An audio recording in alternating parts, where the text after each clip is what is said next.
Avant de rejoindre Travorium, j'ai enchaîné pas mal de petits boulots parce que je suis une grande voyageuse. Donc j'ai voyagé aux quatre coins du monde. J'ai enchaîné les petits boulots pour justement pouvoir continuer mon escapade autour du monde.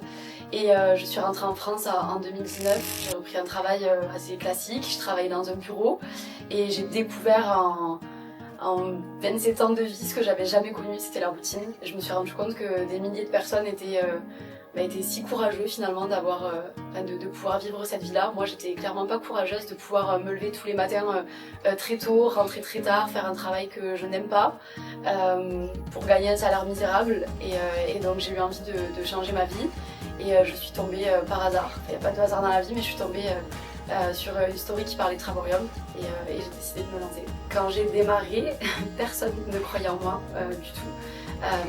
Quand j'ai connu l'opportunité Travorium, j'ai décidé d'en parler quand même autour de moi, à ma famille, à mes amis.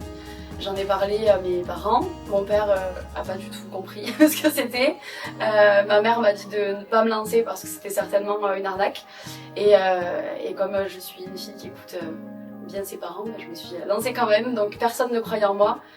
J'ai été la seule personne à croire en moi. J'ai dû faire face à tout un tas de critiques de la part de mes amis, de mon entourage. Mais j'y ai cru tout de suite, j'ai eu tout de suite la vision et je savais que j'allais au bon endroit. Je savais pas ce que ça allait donner exactement, mais je savais que l'opportunité se présentait pas pour rien. And what do your parents think now? Mes parents aujourd'hui sont très fiers. Ma mère est inscrite chez Travorium.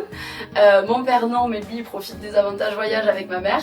Et ils sont très fiers. Ils ont mis du temps à comprendre ce que c'était. Ils ont mis du temps à comprendre ce que je faisais moi chez Travorium et qui j'étais devenue. Même s'ils me voyaient travailler tous les jours, etc. Mais un jour ils sont venus à une conférence et ils m'ont vu parler sur scène et ils m'ont dit ah ok, ton truc c'est quelque chose d'extraordinaire et aujourd'hui ils sont hyper fiers de moi. Ah ben je ressens beaucoup de fierté parce que c'est vrai que c'est difficile au début quand on se lance et qu'on se lance seul et que personne ne croit en nous parce qu'en fait pour moi le plus difficile c'est de se lancer parce que quand on se lance c'est le moment où on a l'impression qu'on est tout seul, c'est le moment... En fait, pour moi, se lancer, c'est la chose la plus difficile que j'ai eu à faire dans mon parcours parce que j'ai pas d'exemple autour de moi. Mes parents sont salariés, j'ai dû apprendre à devenir entrepreneuse, personne ne croyait en moi et avancer sans garantie, accepter de dire oui à une vision qu'on comprend, enfin que les autres ne voient pas encore, c'est compliqué. Et aujourd'hui, voir que les gens ont enfin compris ce que je faisais, que les gens me voient grandir, c'est de la fierté que je vois aussi dans... Enfin, c'est de la fierté que je ressens, mais c'est de la fierté que je vois aussi dans les yeux de mes proches. Et quand on voit la fierté dans les yeux de ses proches, on comprend que la boucle, elle est bouclée. Pour moi, venir aux événements, c'est la base. C'est vraiment la priorité, c'est le moment où on se rend compte que ce qu'on fait, c'est réel. Parce que c'est vrai qu'on travaille tous à des endroits différents du monde. Moi, je me retrouvais toute seule derrière mon téléphone, même si j'ai tout de suite eu la vision. J'ai pas tout de suite compris que des milliards de personnes étaient en train de vivre les mêmes choses que moi. Et quand je suis venue à mon premier événement, c'était à Paris d'ailleurs, en 2022 je crois, et j'ai tout de suite compris. J'ai vu David, Adela en personne, j'ai rencontré toute l'équipe et j'ai vu dans les yeux de tout le monde que c'était quelque chose de très important et je me suis dit ok, je suis pas la seule à vivre et à ressentir ce que je ressens.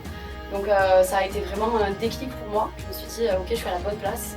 Et j'ai continué et je pense que venir aux événements c'est ça apporte de la vision, ça nous permet de créer des liens qu'on ne créerait pas dans notre vie de tous les jours et ça nous permet d'avoir des déclics parce que on peut toujours entendre une petite phrase qui vient de je ne sais qui et qui va nous permettre de nous identifier, de nous dire ah ok, j'ai compris.